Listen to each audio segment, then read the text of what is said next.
I now give the floor to the representative of the United States.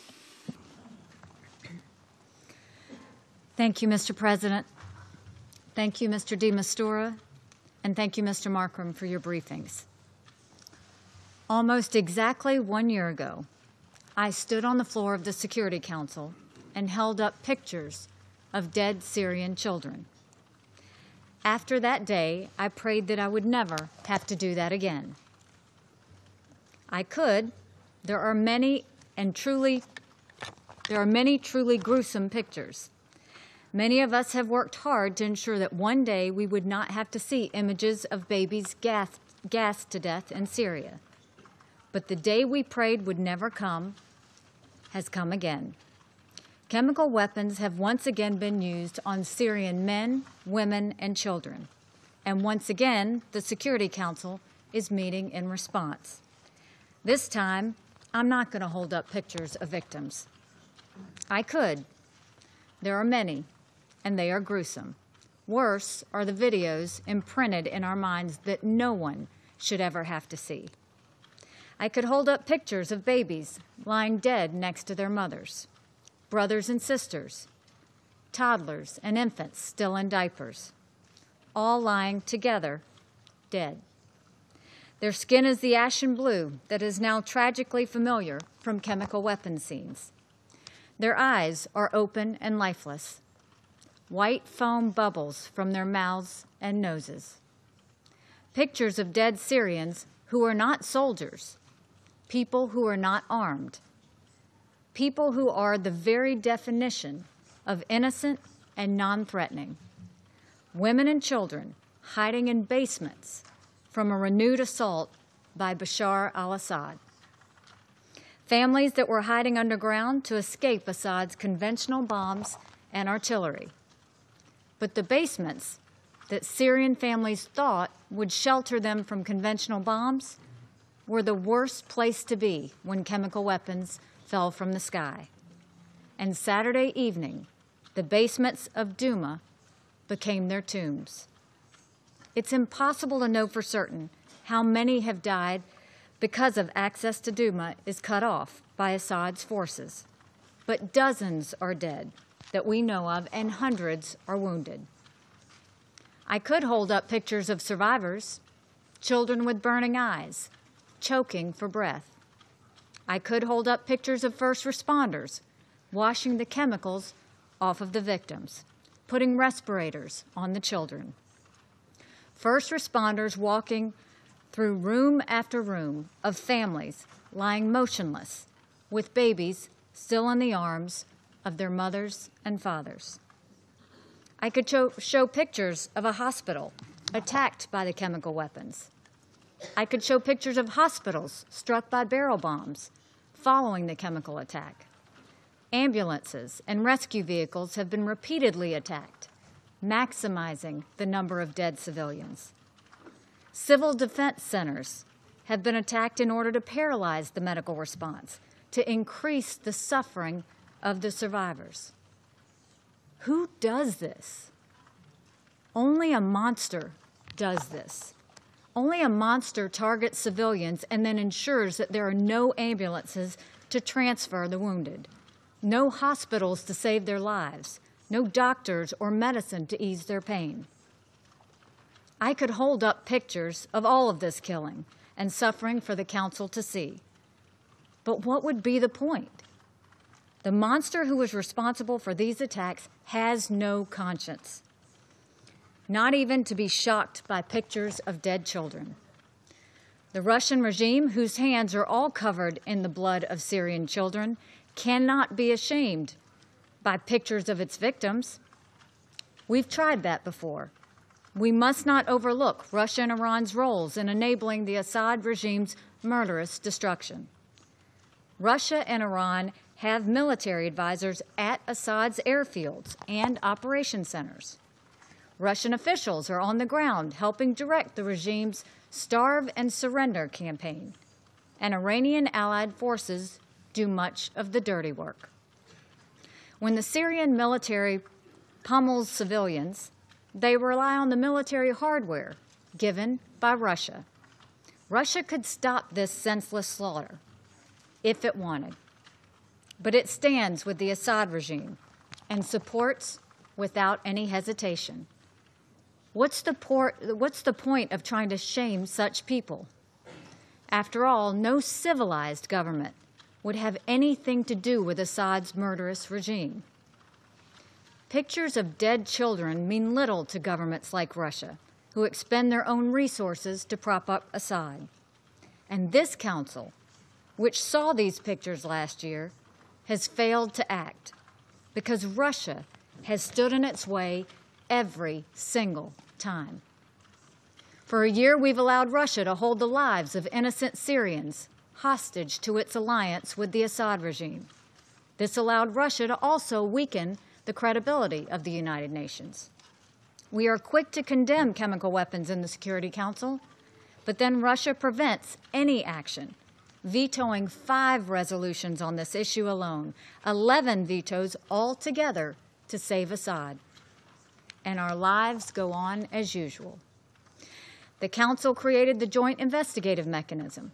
It found the Syrian regime responsible for the attack at Khan Sheikhoun a year ago. Because Russia supported Assad and his actions, Russia killed the mechanism. We condemned it, and our lives went on as usual. We pushed for a ceasefire. The Council unanimously agreed, but it was immediately ignored by Russia and Assad. We condemned it, and our lives went on as usual. And now, here we are, confronted with the consequences of giving Russia a pass in the name of unity. A unity that Russia has shown many times before they don't want. Here we are in a world where chemical weapons use is becoming normalized.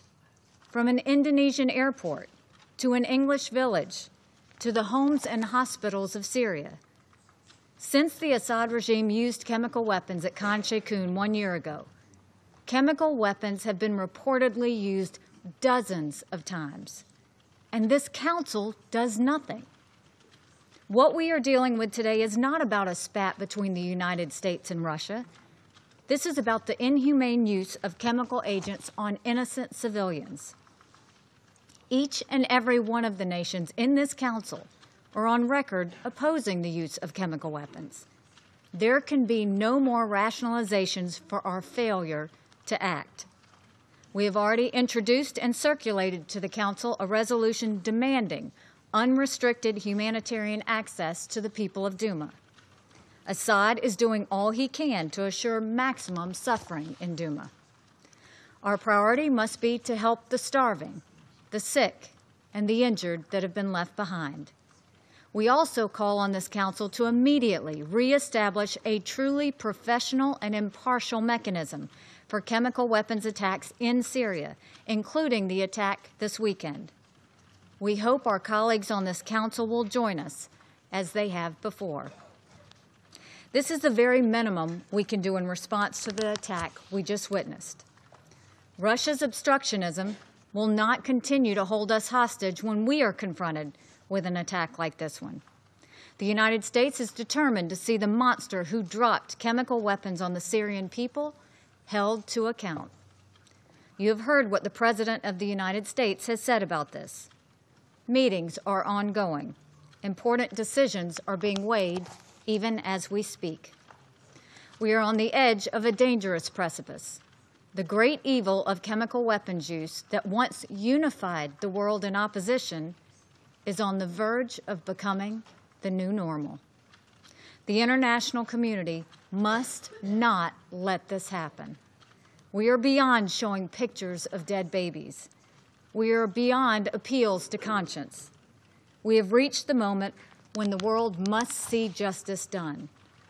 History will record this as the moment when the Security Council either discharged its duty or demonstrated its utter and complete failure to protect the people of Syria.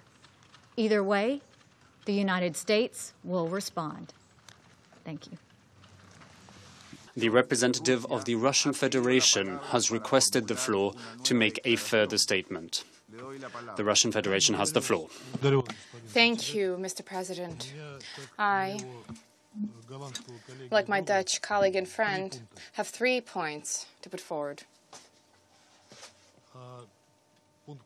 The first point is as follows. I wish to turn to my distinguished colleague, the permanent representative of the United States, Nikki Haley, with a request, a kind and a courteous request to refrain henceforth from naming any legitimate governments, from labeling them as regimes. And specifically, I am referring to the Russian Federation. I've already stated this request once already, but Ambassador Haley was not present here, and I requested that this be conveyed by colleagues, and now I state this personally. Next time, I will halt the meeting for a point of order if this takes place again, if this continues. Second, the distinguished representative of the United Kingdom mentioned that Syria is different from Salisbury, and that in Syria there is no investigation, and in Salisbury there is an investigation. We would very much like to learn more detail about this investigation. We would be grateful if you were to familiarize us with this investigation. For the moment, we know nothing other than that the alleged victims of the use of a chemical warfare agent were suddenly, thank God, suddenly turned out to be alive, and it appears that they are almost fully healthy now. However, nobody has seen them yet, and we fear for the state of these important witnesses. For the moment, according to reports from newspapers, we learned that the CIA proposed to shelter the Skripals in the U.S. and to give them new names. The participation of the CIA here in and of itself speaks volumes. However, this also means that we possibly, perhaps will never see these people. Key witnesses with what took place, to what took place. What else do we know? We know about the expeditious destruction of the pets of the Skripals, their household pets, and their cremation of these pets, and their guinea pigs. And we also know about their intent to take down their home, to demolish their home and a restaurant.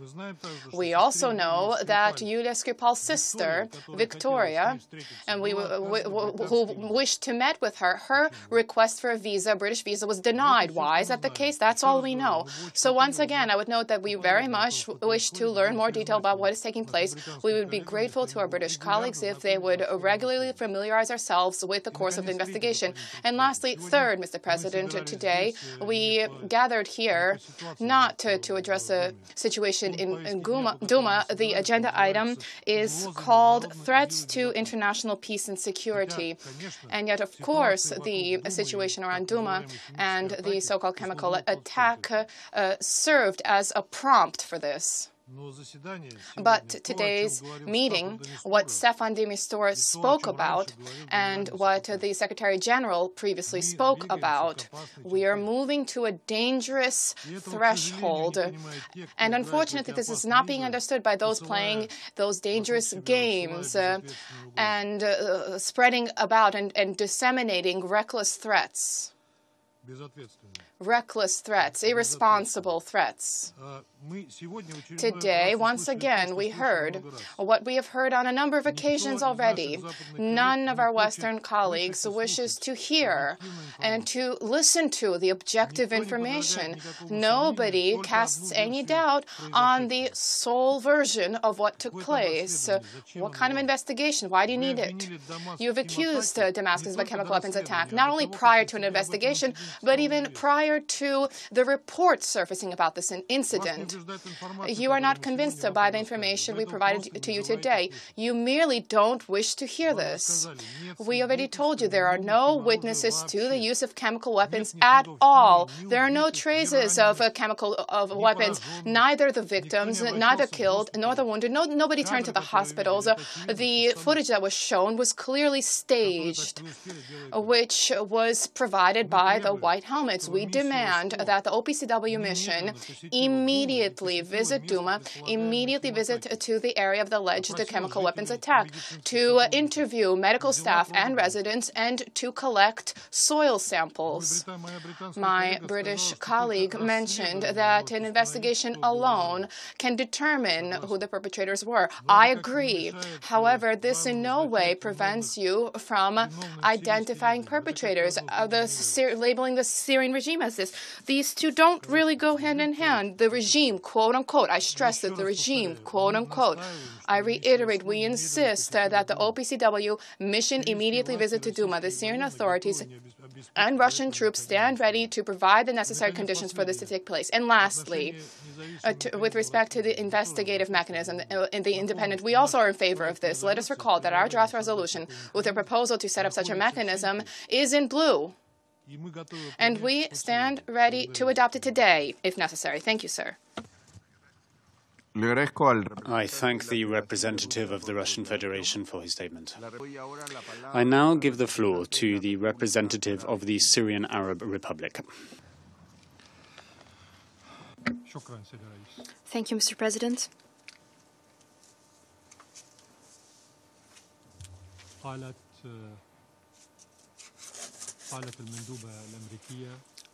The American representative said that Russia spends resources to support what she called the Syrian regime. My question to her: what about the United States? The United States is spending its resources in Syria on what? To provide food and milk to Syrian children, or to provide armed groups with weapons, armed groups that have committed the most heinous crimes against the Syrian people? Or is it spending resources on your planes and fighter jets that have been so active in Syria? My American colleague has been threatening my country in most Security Council sessions. Does she acknowledge then that her administration does not give this Security Council any weight? It does not respect the principles of international law or the United Nations as a whole? Let's test the credibility of what she presented. And note that I'm not referring to the American administration as the American regime, because it's shameful. We cannot do this in the United Nations. So let's test the credibility of what she's presented. She said this Security Council must act to achieve justice in Syria. Okay then. My test is her administration should allow the disclosure of the results of the UNSC. They investigated the presence of WMDs in Iraq for 18 years. This commission was headed by a Swede, Hans Blix. And as you know, this commission didn't find anything after 18 years of investigation or examination. They didn't find any chemical weapons. They didn't find Coca-Cola or Pepsi-Cola. Nevertheless, in 2008, towards the end of 2008, the Security Council, in a closed meeting, decided to end the work of this commission and bury the archives of this commission in iron boxes. And only the Secretary General knows how to open these boxes. He's the only one who has the locks. There was one condition. These boxes can only be opened after 60 years. What is so shameful in these archives? Why did we need to bury them in boxes that cannot be opened in 60 years? Mr. President, The government of the Syrian Arab Republic condemns in the strongest terms the ruthless Israeli aggression that took place this morning on T4 airport in Homs Governorate, killing and injuring a number of civilians. This aggression is a flagrant violation of Security Council Resolution 350 of 1974 and Security Council resolutions on counterterrorism. This aggression would not have occurred were it not for the unlimited and consistent support by the American administration to Israel. The American administration guarantees immunity so that Israel is not held accountable. This allows Israel to continue to practice state terrorism and threaten peace and security in the region and in the world.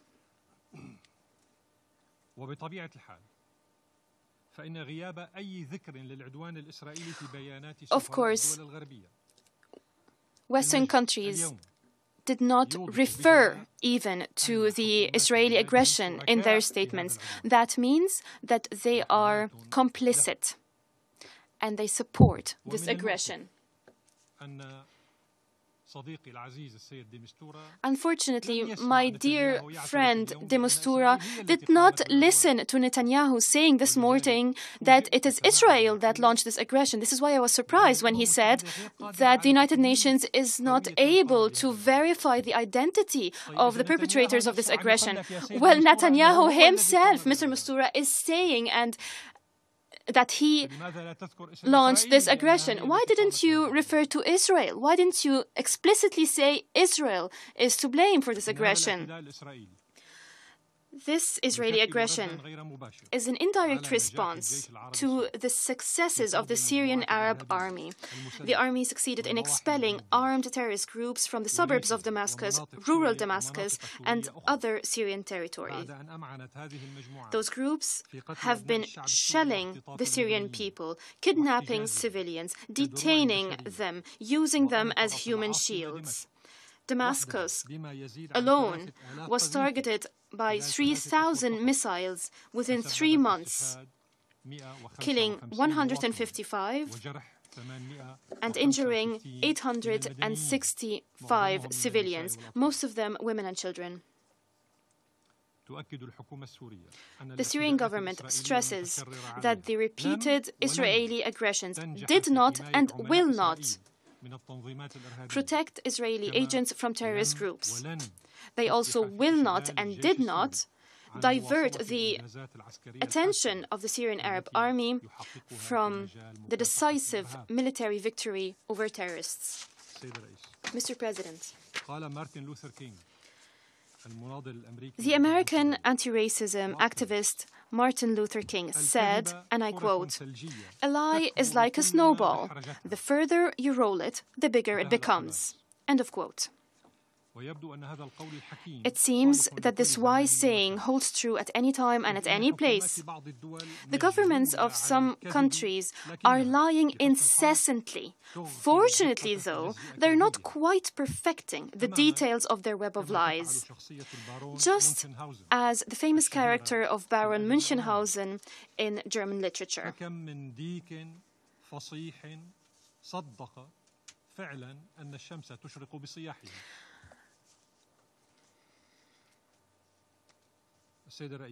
Mr. President,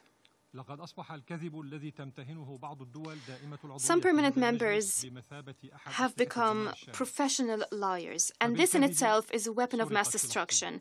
Through lying, Israel was occupied. Through Palestine was occupied. Through lying, they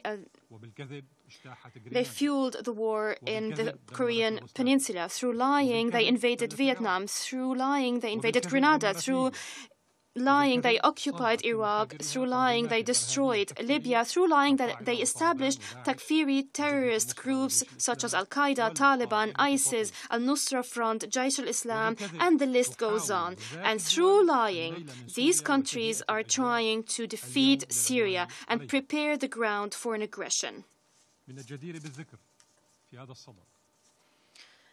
It is worthy to note that the statement, the negative statement of the U.S. representative is in contradiction with a statement made by General Matthews, Defense Secretary. He said in an interview with Newsweek 2 days ago with the journalist Ian Winke,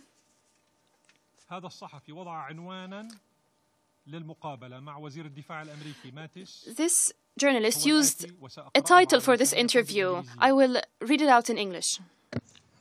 Now, Mattis admits there was no evidence President Assad used poison gas on his own people. هذا ليس وزير دفاع سوريا، هذا وزير دفاع الإدارة الأمريكية. This is not the Syrian defense minister, it's the American defense secretary. How coherent is this administration? Mr. President, on the 10th of December 2012, so 6 years ago, we conveyed a formal letter to the Council with the symbol A/67/628. So before the first time the operators of terrorist groups claimed that sarin gas was used in Khan al-Asal on March 19, 2013. We informed you that the United States, the United Kingdom, and France have launched a campaign of allegations claiming that the Syrian government might have used chemical weapons. Back then, we warned that such allegations would encourage governments that sponsor terrorism to provide chemical weapons to armed terrorist groups, and then claim that the Syrian government had used those weapons. What happened in the past few years in Khan al-Asal, Al-Ghouta, Kafr Zeta, Latamina, Tel Minnis, and Khan Shaykhun, and other villages and towns in Syria confirms unequivocally that what we had warned of 5 years ago.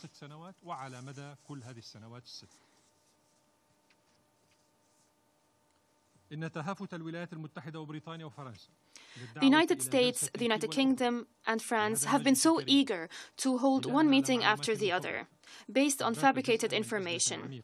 This is part of a deep crisis that we're witnessing, and they want to involve other council members in this crisis.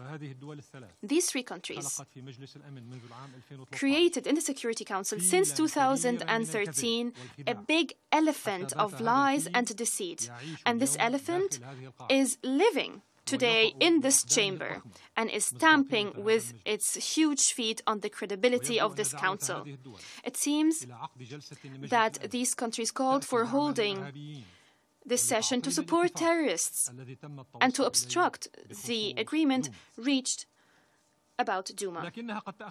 However, these countries were a bit late because the terrorists wanted this meeting to be held before they were forced to reach an agreement with the Syrian state to leave their strongholds and hand over their weapons.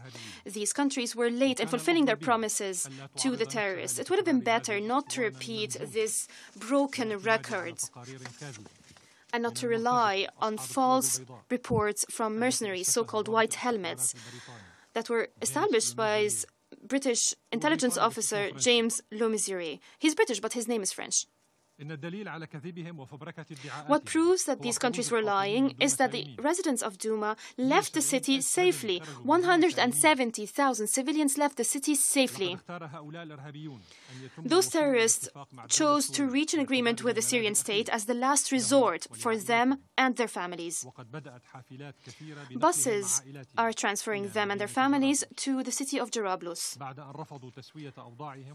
after they refused to settle their affairs and they chose to go to the city of Jarablus. The vast majority of residents chose to stay where they were and to be on the side of the Syrian state. It turns out that allegations of some states, some of the members of this council, on the deteriorating humanitarian situation in eastern Ghouta were lies, just as what we witnessed in Aleppo. as it turned out, that warehouses of terrorist groups were full of medication and food, monopolized by some elements who sold these items to civilians at exorbitant prices. At this point, I have to ask, ladies and gentlemen, did the three countries call to hold this meeting to legitimize the Israeli aggression that occurred this morning, or to impede and obstruct the implementation of the agreement? In this context, I must thank the representative of the Russian Federation that recognized the true nature of what these countries were preparing for. So he called to hold a meeting under the agenda item Threats to International Peace and Security. This is the correct title. Mr. President, we conveyed to the Security Council, the OPCW, and what used to be called the Joint Investigative Mechanism, 145 letters, the latest on April 1st, 2018. 145 letters. And I thank the permanent representative of Kazakhstan, who noted that you don't read those letters and you don't respond to those letters. Those letters contain accurate information stating that terrorist groups, armed terrorist groups, possess toxic chemical substances, notably chlorine and sarin. We warned time and again that those groups are preparing for crimes of use of chemical weapons, and they're working with the white helmets to fabricate evidence, to take pictures of locations and film Hollywood-like scenes, everything staged, all that to blame the Syrian government, to influence public opinion, and to incite against Syria and its allies. This is why these countries called for holding this meeting to create pretexts and justify any military aggression on Syria. It seems, Mr. President, that the directors of this bloody terrorist scene failed to perfect their web of lies. We note that in each of those theatrical scenes on the alleged use of chemical weapons by the Syrian government, we note that these substances never find their way to armed elements. It's always children and women. Chemical weapons that discriminate against armed elements, but, you know, they love children and women. These substances only need to be washed away with water in front of the camera. Just water, you know. Water heals everything. Rescue workers never need to wear protective masks. And it seems that the Syrian Arab army only uses those substances that it doesn't possess to begin with, because the Americans destroyed them on the Ray ship in the Mediterranean. So the Syrian Arab army only uses those substances that it doesn't possess in the first place, only when it is making military progress. How strange, how strange. Mr. President,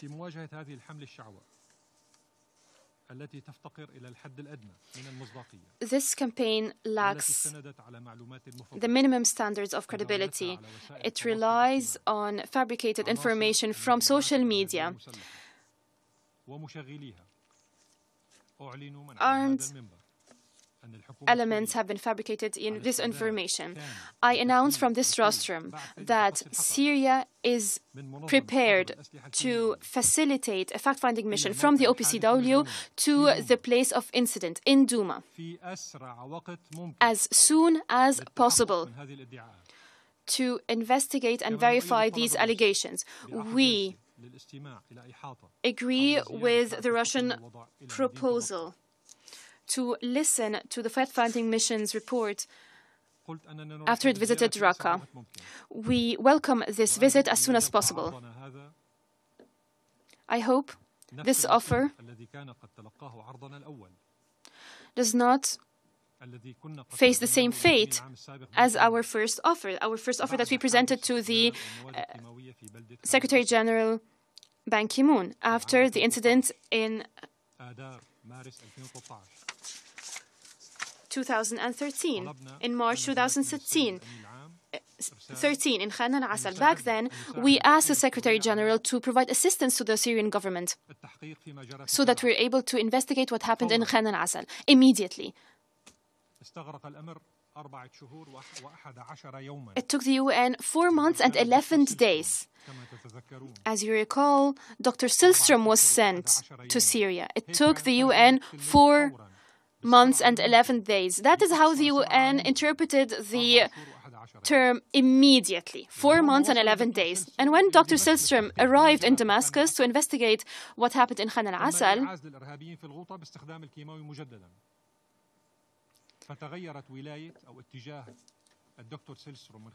some groups claimed that chemical weapons were used in Ghouta. So Dr. Syllström moved from Khan al-Assal to Al-Ghouta. And just so you know, till now, no investigations have occurred into what happened in Khan al-Assal. Mr. President,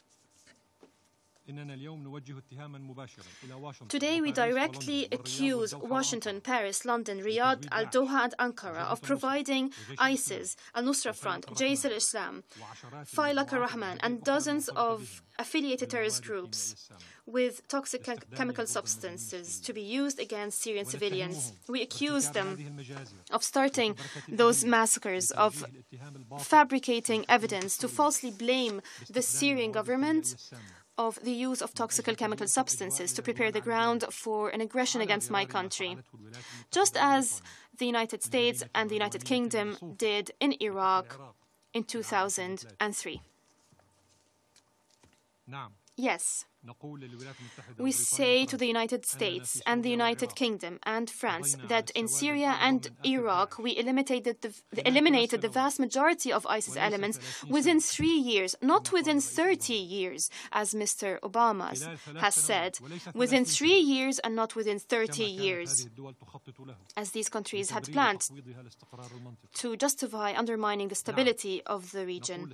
Yes, we say to Saudi Arabia today that we eliminated its terrorist tentacles in eastern Ghouta, and I mean Jais al-Islam gangs. Yes, we say to Qatar and Turkey that we eliminated their terrorist tentacles in eastern Ghouta, and I mean Al-Nusra Front gangs and Faylaq al-Rahman gangs. And I say to all those who exported to us armed, moderate, genetically modified opposition that we eliminated these toxic exports, and we call upon those exporters to bear the consequences of their actions, as some elements who survived would return to their original countries. It is very simple, really. Let me just say that on our borders with Turkey and in the separation zone in Golan, we still have tens of thousands of good, moderate terrorists with their light weapons, long beards, black banners, and white helmets. Whoever wants to adopt them, please submit an application to their operators. They're ready. They're ready to be adopted. They can go to the West, they can go to Europe as refugees. In conclusion, Mr. President, the Syrian Arab Republic stresses once again that it does not possess any chemical weapons of any type, including chlorine, and we condemn once again the use of chemical weapons at any time and anywhere and under any circumstances. My country, Syria, stresses its unlimited cooperation with the OPCW to fulfill the commitments stated in the Convention on the Prohibition of the Development, Production, Stockpiling and Use of Chemical Weapons. The Russian Center for Reconciliation in Syria announced today that military experts has carried out investigations in Duma, and these investigations suggest that there are no signs of the use of chemical weapons there. And while treating the sick that are being treated in the hospitals of Duma, Russian doctors have proven that these patients have not been subjected to any chemical substance. So what we're witnessing here is really a Hollywood scene. Thank you, Mr. President. I thank the representative of the Syrian Arab Republic for his statement.